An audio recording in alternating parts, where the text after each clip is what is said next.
All right, go ahead. Play that clip there from the press conference. Yeah, well, I love Penn State. Met my wife there. It's my alma mater. Fan since I was born. I think probably had a Penn State shirt when I was born. I love Pat Kraft. And really sad to see Coach Franklin go. You know, when you think about what he did for my alma mater, you know that program was in peril, right? I mean, the players, if people remember, like the historic sanctions, you could transfer out, you could do whatever you want. Bill O'Brien comes in, stabilizes it for 2 years. James takes over a program in disarray and gives stability, excellence, and to see videos of people like yelling at his kids, and like I just don't understand why in our country, like what now, like coaches are villains. Like, you know how hard I worked in Carolina and the things that were said to me, or you know how hard I work here and some of the things that are said, our coaches work here, how hard Sat worked last year. So I'm just really sad about that part of it. And people say, well, you make a lot of money. Making a lot of money doesn't make your kids feel good when they're hearing that. Make a lot of money. It's nice to make a lot of money, don't get me wrong, but still people. So I really respect James Franklin. Troy and I are in unbelievable relationship too. And Troy and I are in constant communication about this program and where we're headed. I came here for two reasons. I love the community here and wanted to live here, and I love it here.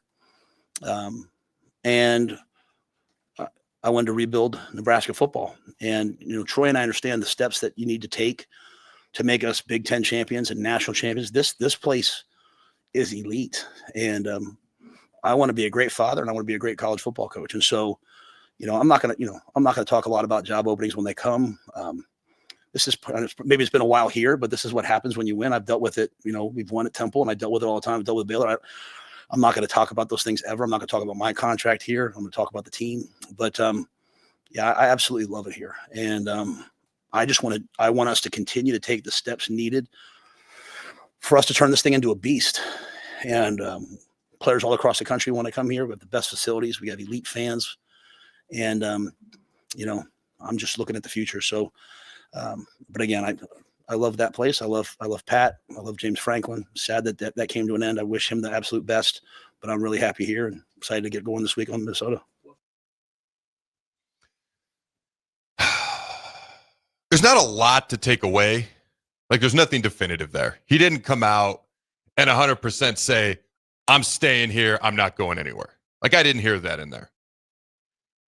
He didn't say he's been talking to Penn State. And even if that were the case, he's not going to say that anyway. You and I, as we sit here, do we have any idea if he's actually been contacted? No. No idea. A lot of speculation. You see all the things out there, and he's definitely like, you see names like Kurt Signetti and Bill O'Brien and Matt Rhule. Like, he's always mentioned. They have an interim head coach right now. Their AD said he's absolutely in contention. They're going to do a nationwide search, as they should. So there's nothing definitive there. Loves Penn State, loves Nebraska, loves the community. Let me ask you, let me put it to you this way, Jake, because there's nothing definitive, nothing declarative. We can sit here, we can speculate. Let me ask you, if you're Penn State, obviously the last couple of games notwithstanding, losing to Northwestern, losing to UCLA. But Franklin was starting to become on the hot seat. What he said about coaches, he's right. Players and coaches are people too. I've sat here and said they're not names and faces that you can cut, delete, trade on a video game. Now, I was as hard as anybody on Foley and Satterfield last year.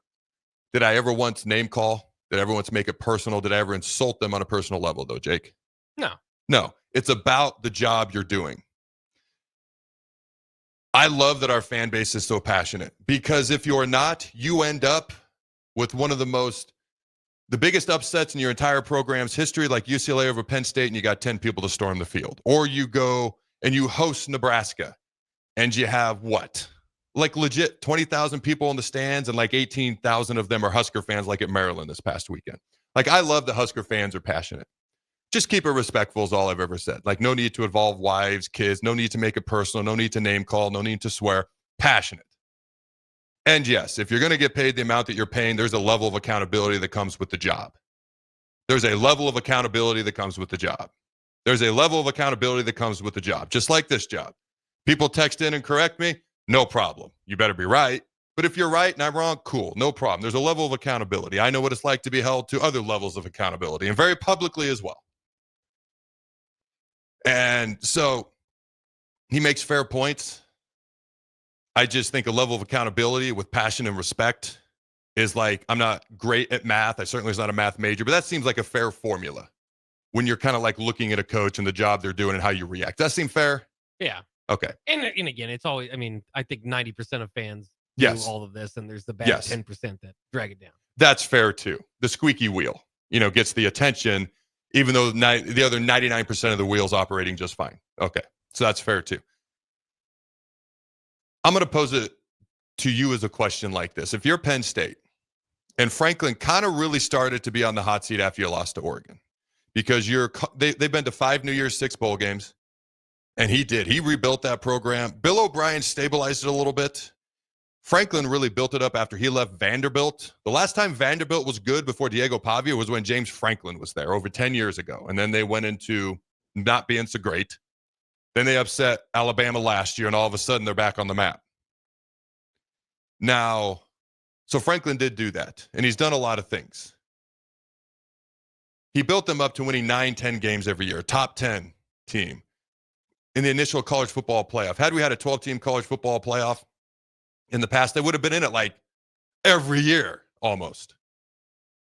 Couldn't get over the Ohio State-Michigan hump. They did beat Ohio State, I think, 2014. Had a blocked field goal. They returned for a touchdown. Then I think they were down by 14 to Wisconsin. The Big Ten championship game, came back and won. So they did win a Big Ten title. They did beat Ohio State once. At the same time, Curt Cignetti has beat more top 10 teams in the past month than James Franklin has done in the past 10 years. I saw that as well. So he did a lot of good things. But Penn State, even before the last 2 weeks, was basically saying, that's not what we're looking for. We're not looking for 9 or 10 wins. Michigan, there's already Michigan people talking about, we may let go of Sharon Moore if he only wins 9 games. And if he wins 8, he's definitely gone. So if you're Penn State, and this is what you're looking for, obviously the last 2 weeks notwithstanding, who out there fits that bill? Would you, in your opinion, would Matt Rhule fit that bill? Like, this is a guy who has proven he can do this. He's going to come in with a proven history, and he's going to take us where he's been before, and he's just going to do it again here with really good resources and an amazing backing. Is that how you would veer that, Jake, if you're Penn State, looking at the national search you're going to do and looking at the options that are out there? Well, I think if I'm Penn State, if I'm anybody, my first call is Curt Cignetti, and that's by a country mile. I mean, that's it. So everybody's, I think, is gonna make that call if you have the opening and can lure him away. Outside of that, there is that's the problem. Big game James didn't win big games, right? And Matt Rhule has lost 17 straight against top 25 opponents. So that's the giant hole in the resume that Matt Rhule has that they're looking for. Would they be able to overlook that, right? The AD and Matt Rhule are friends. They've worked together at Temple before. That goes off a long way. Matt Rhule hasn't had a program or stayed anywhere long enough to where he's favored against top 10 or top 25 teams, right? Point. He's always, kind of fighting up. And so, but I'll say this. I mean, if they did hire him, the pressure year 1, year 2 to win those big games when they come around be enormous. That's a fair point. Do you want that? Now, if you're a coach, you want pressure to win, but there's something to be said for building up a program. Michigan might let go of a coach for something that we once fired coaches for, only winning 9 games. We did it twice. By the way, when Solich did it, we ended up winning 10 games that year. I was on that team. We had an interim coach for the bowl game, but that's Solich's win because he put that team together and coached it all year. We've done it twice. Michigan might do it this year, just so you know. It's been put out there by Michigan fans. Penn State, there was a relative chance that they might do it. We're trying to get to that point. We're at a different spot. Matt Rhule, the pressure here and the scrutiny is immense, but it's different. It's about different things. And frankly, I honestly think he'd be given more grace here, which is crazy because this is one of the most scrutinized coaching positions in America. I would say like Ohio State, Alabama, Texas, Nebraska, as far as scrutinization, it's up there. Pressure is a privilege. That's a privilege. You want that. But it's different than, like you said, you go to Penn State immediately, boom. You didn't win. Oh, no, 10 games ain't good enough. College football playoff ain't good enough. Hey, We got to the Final Four last year and we led Notre Dame at halftime. No. National championship game. That's the next step. That's the ladder. That's the next rung on the ladder of staircase of success. Easy for me to say. For us, win 8 games. I'm not saying we won't get to the point where, hey, you better win 9, 10. You better be in the college football playoff. But we're building to that. And there's something to be said for building something from the ground up. Matt Rhule does that. I think he takes pride in it. I think, and again, I've said this before, he's really the beneficiary of what happened under Frost, what happened under Riley, because it completely changed the landscape of expectations around here. But you get to 8, 9 wins here, and all of a sudden, people are feeling really great, where it's the opposite. And I don't think that that's a bad thing. You want to be. Pressure is a privilege. You want to be in a place where they expect to win games. But what's realistic?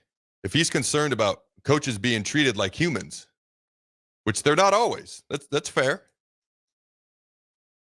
That's going to be amped up tenfold in Happy Valley. And that's not me trying to keep the man here at all. That's, if I'm looking at it from his perspective, which place gives me the best opportunity to win? They got to be relatively, we got money, we got facilities, we got support, we got a fan base. Happy Valley does too. So that's got to be relatively equal. Okay, what goes beyond that? And it would have been what I just described. There is something to be said for. So I didn't live in Nebraska for about 10 years before we moved back.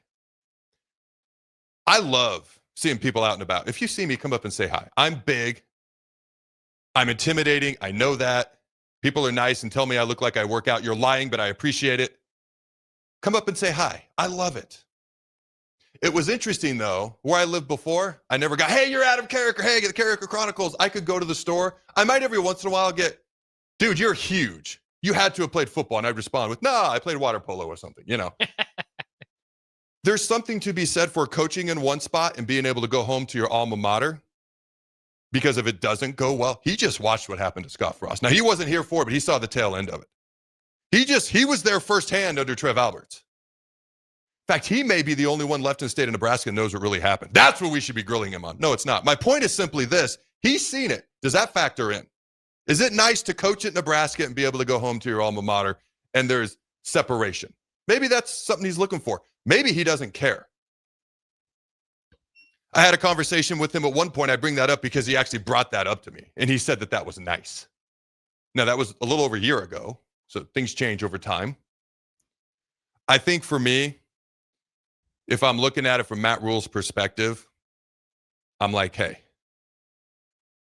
we got lots of ties here. We like it here. Obviously, I love Penn State. What do you say? He came out wearing the sweatshirt or the onesie of Penn State, something like that. That's awesome. It's nice to have a little bit of separation. Maybe I want to go home. Maybe I don't. He wasn't definitive. But when I look at this, and I'm Matt Rhule, I'm like, hey, we get to 8, 9 wins this year. That's going to be really successful. And that's beyond reasonable at this point with a 5-1 head start to the season. By the way, our new floor is 8-4. Our floor is 8-4 at this point. It was 6-6 to start the season. The ceiling, I don't know if the ceiling has changed, but the floor is different. That's got to be exciting if I'm Matt Rhule. And I was telling you during the break, we might be 1 year away. I'm going to list all these guys, and then you know the answer. You tell me what they all have in common. Dylan Raiola, Emmett Johnson, Luke Lindenmeyer, Ja'Cory Barney, the entire running back room, the entire 3 deep on the D-line outside of Elijah Judy. Then you go to Justin Evans. Then you go to Elijah Pritchett. Then you go, who am I missing? The other tackle. I know his name. The other younger tackle. Oh, Gatula, yeah. Gatula. Despite how they played so far, what do they all have in common?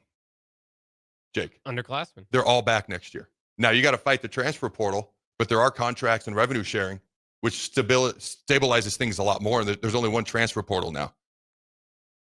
I've been wondering the past couple days, with the way this team has played and the grit and mental toughness they've showed and the talent that we have, yet the ugliness and inconsistency due to the youth, what this team could look like a year from now. Now, the schedule is a little tougher. We play like Ohio State and Oregon and all that.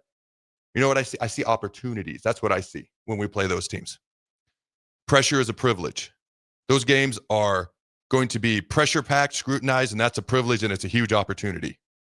Indiana. You think we look at Indiana the way we do today? Unless they have the opportunity to go up to Eugene, Oregon and mollywop the Ducks? You know that Oregon had 64 total yards the second half? Did you know that Indiana had 3 touchdown drives that were longer than 64 yards in the second half alone? We don't look at them unless they have that opportunity. My point is this. I wonder if we're 1 year away from the Matt Rhule year 3 jump and it just happens in year 4. And if that's the case, I'm honestly okay and on board with that. You know, I haven't completely bought into the year 3 jump this year. I predicted 9 wins, which is technically a jump. But as far as depending on more than, it's just an easy schedule and we've been favored in every game so far this season except for 1, or we're going to be favored in every game the rest of the year except for 1, USC. No. Like, lining up and being able to play with some really, really good teams and not depending on a little bit easier schedule, but saying we're just good. That might be 1 year from now. Thoughts on that? And I know we got to go to break, but this is kind of a hot topic. Yeah, it is. This is a young team. That's what's kind of exciting about it moving forward, is there's plenty of potential if he kind of gets this together. And that's what you're kind of wondering. And we don't know. What would the expectation in year 1 be at Penn State? Partially depends on how Penn State favors the rest of the season, and how big of a interest will there be in Penn State and Matt Rhule. Also depends on the rest of the season. Yeah, there's Minnesota and USC and Iowa in those games as well, but particularly UCLA and Northwestern, who just beat Penn State. And then will Matt Rhule beat Penn State in Happy Valley against an interim coach who might be fighting for that job? So think about that. It could be very interesting. Can we I had a bad joke in mind. I was going to say, can we self-suspend Matt Rhule for that game? No. That was a bad joke, terrible joke.